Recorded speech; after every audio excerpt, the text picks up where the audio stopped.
Hi there, I'm Nick Ravelis, the Director of Education and Community Engagement for San Diego Opera, but you can call me Dr. Nick.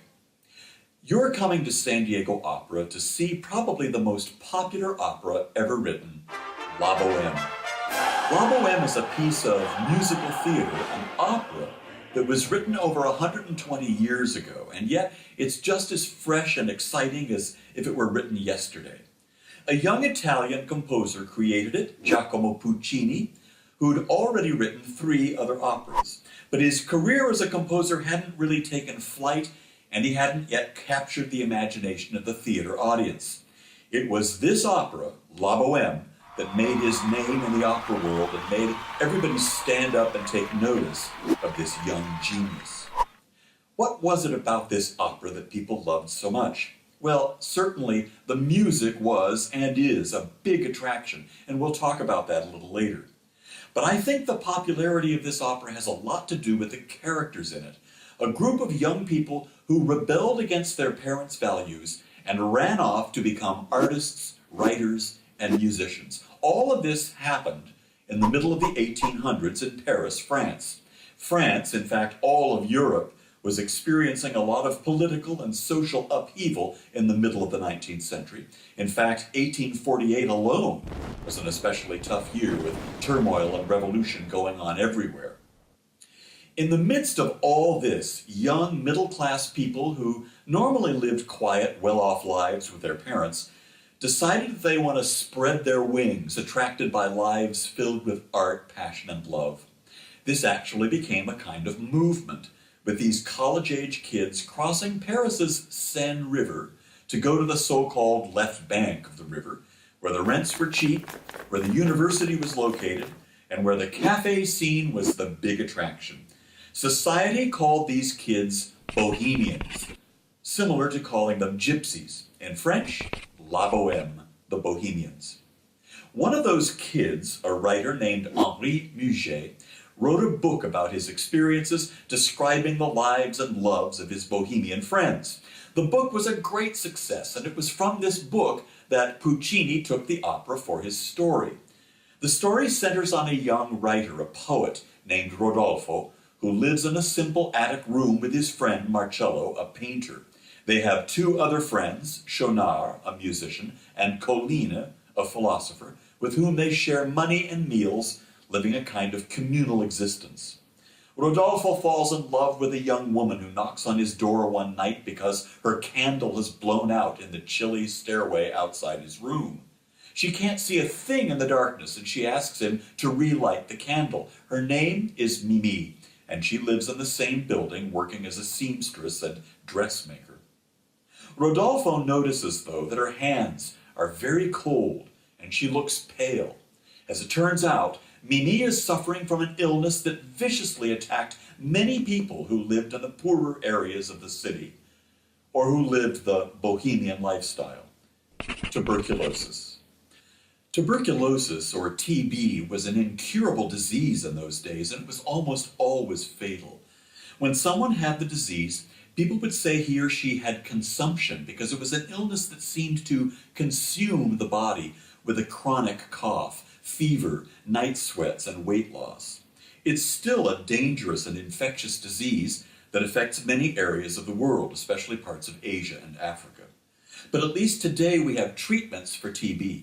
That wasn't the case in 19th century Paris, and that's the conflict we end up seeing in the opera, because Rodolfo is in love with a woman who's ill, and she's just going to get sicker and sicker. How does he deal with this? Will they stay together, or will the illness be too much for them and break them apart? How will Rodolfo's friends deal with bringing someone new into their group, especially someone who's sick? These are all real questions that real people, both then and now, have to deal with.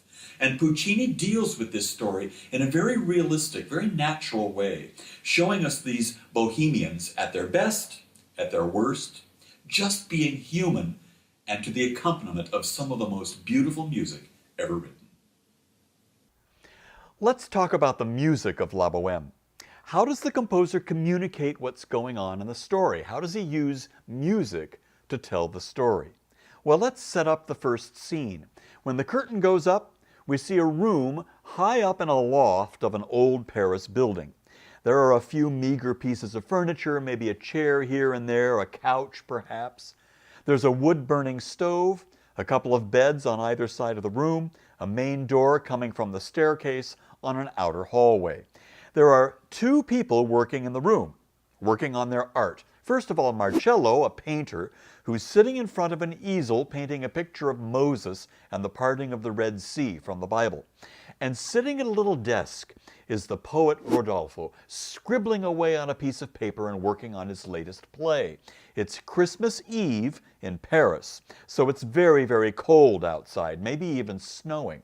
And these two guys are probably wearing every piece of clothing they own in order to stay warm. Now think about this, and I know we don't have much experience with the cold here in Southern California, in San Diego, but just try to imagination. You and your best friend are trying to get some work done, or you're playing a video game, whatever, and it's freezing cold. Let's say you're in a cabin in Julian where it does snow on occasion, and there's no heat in the cabin. How would you react? Well, how do you react when it's freezing? Well, what do you want to do? Well, I think most people really want to get active physically. You bounce up and down, you rub your arms up and down your shoulders, you rub your hands together, you blow into your hands, anything to get a little warmth through sheer movement and friction, right? Well, that's probably the first thing that Puccini felt that as a composer he had to communicate to the audience. He needed to create music that would show or promote the movement of characters in the scene who are trying to warm themselves on the coldest night of the year. Now, what kind of words would you use to describe the kind of music that would express or communicate this, that would communicate the environment?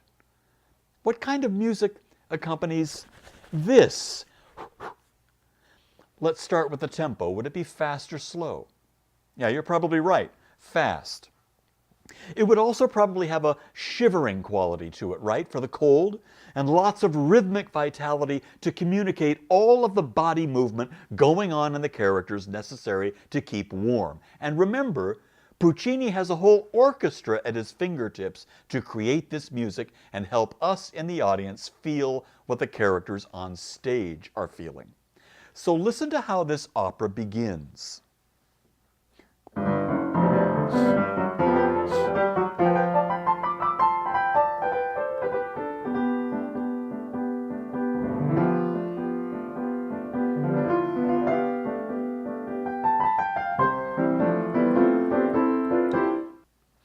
Well, that's just perfect music to describe the opening scene of this opera. It's exciting, it has that shivering quality, it even almost has the shape of the wind outside that's escaping through the various cracks in the windows of this poor apartment, slicing through the clothes of these two poor friends and making them even colder.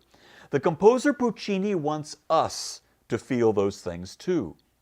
But what's really cool about this music is that Puccini doesn't just use it once at the beginning of the opera and then forget about it. Because this is the first music we hear in the opera, and because Rodolfo and Marcello are the first characters we see, we associate this music not just with cold and snow, but with them, with these two friends, these bohemians. So at later points in the opera, we hear references to this same music to help underline those connections. Friendship, togetherness in the cold, that bond that's created when you and your friends are working against some kind of hardship. Here's an example. In Act 3, Mimi and Rodolfo have broken up, and she comes to find him at an inn where he happens to be staying. It's dawn, it's snowing. She's heard a rumor that he's here, but she's not sure. We hear the church bells of the city begin to ring, and Marcello comes out of the inn. As soon as we see him, this is what we hear.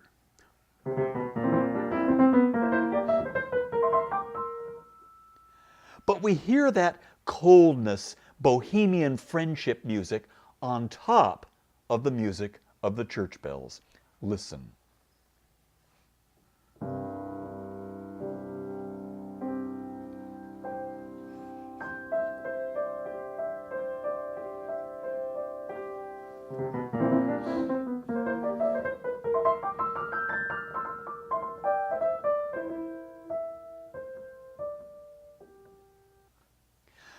What's Puccini doing here?